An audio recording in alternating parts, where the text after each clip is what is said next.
Hey family, welcome back to Table Talk. Today's conversation is heavy but necessary. We are talking about something that still breaks hearts in Nigeria and beyond. That's the story of Ochanya Ogbanje, a 13-year-old girl whose innocence was stolen, whose cries were ignored, and whose death became a loud reminder that silence kills. This episode is not to reopen wounds, but to awaken responsibility because as long as children still fall victim to pedophiles, we as adults still have work to do. Let me share a bit about Ochaya for us to get familiar for some of us who might not know the background story. Ochaya was a bright young girl from Benue State. She went to live with a relative so she could continue her education.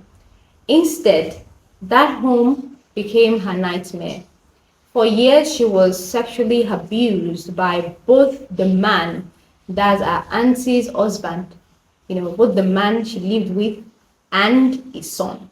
Years of silence, fear, and betrayal. Now, until her body couldn't take it anymore.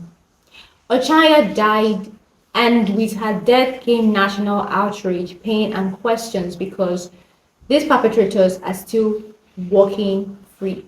There are questions that haven't been answered still. How did this happen under people's noses? Why didn't anyone notice our pain? And how many other Ochayas are suffering right now, afraid to speak out?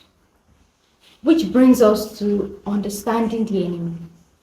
We need to face the truth. Pedophiles don't hide in shadows anymore. They hide in trust. They are not always strangers in dark corners. Sometimes they are family friends. They are uncles, they are teachers, they are pastors, neighbors, or even relatives. These ones, they groom, not grab. They manipulate emotions before they touch bodies. They gain access through trust, the same trust parents give without question. And that's why parents must be vigilant, not paranoid, protective, not fearful.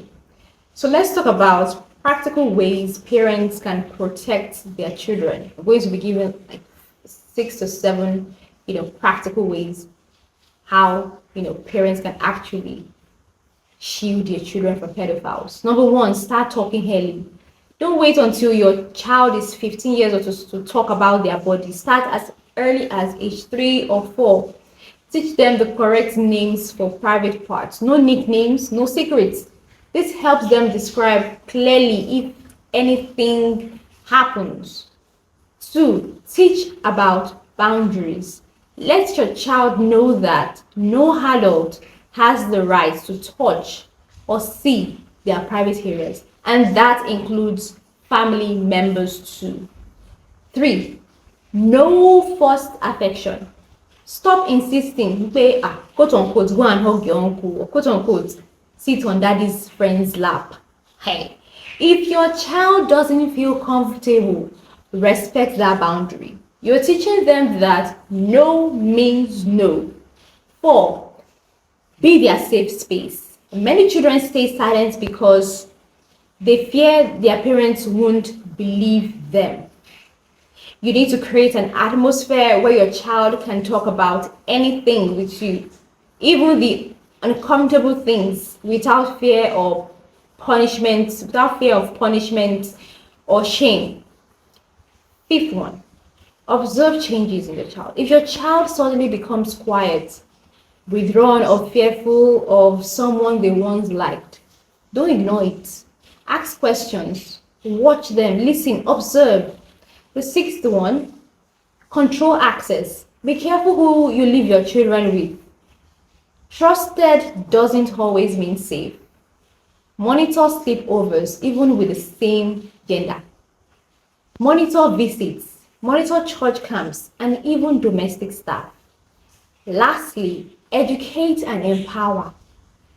Let your child know that if anyone ever tries to touch them, they must say no, leave immediately, and tell you or another trusted adult.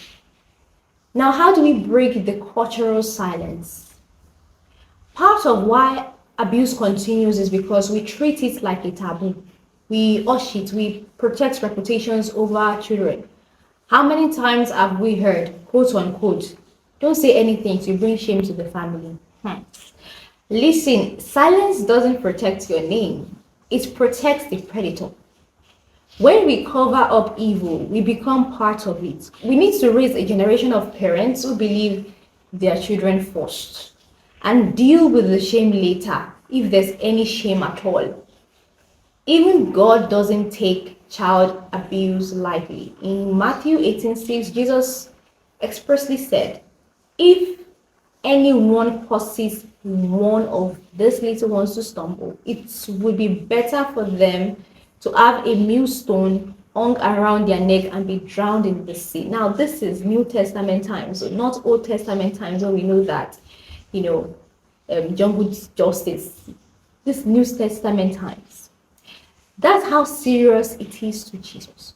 Protecting children isn't just parenting, it's spiritual warfare. It's standing against darkness with wisdom and prayer. So yes, pray for your children, but also protect them. Pray for your children, but also protect them. Be present for them. Faith without wisdom is negligence. Maybe you are listening right now, and this probably hits close to home. Maybe you're a survivor. Please know this, it wasn't your fault. You did not invite it. You didn't invite the pedophile. And your voice still matters, no matter how old you are. Maybe you're in your 30s, in your 40s. Speak up, seek healing, tell your story. Because when survivors speak, predators lose power. And if you're a parent, don't live in fear, live in awareness. Fear paralyzes, awareness protects. Ochaya's story must not be forgotten. A pain should birth purpose, a silence should birth awareness. Parents, protect your children not just with prayers, but with presence, with wisdom and open conversations, because the real table talk starts in your home, at your own table, with your child sitting across from you, feeling sane, feeling safe and loved. I'm Hadassah, and this was Table Talk. Until next time, let's be the generation that protects innocence and refuses to stay silent. See you in the next episode of Table Talk Toodles.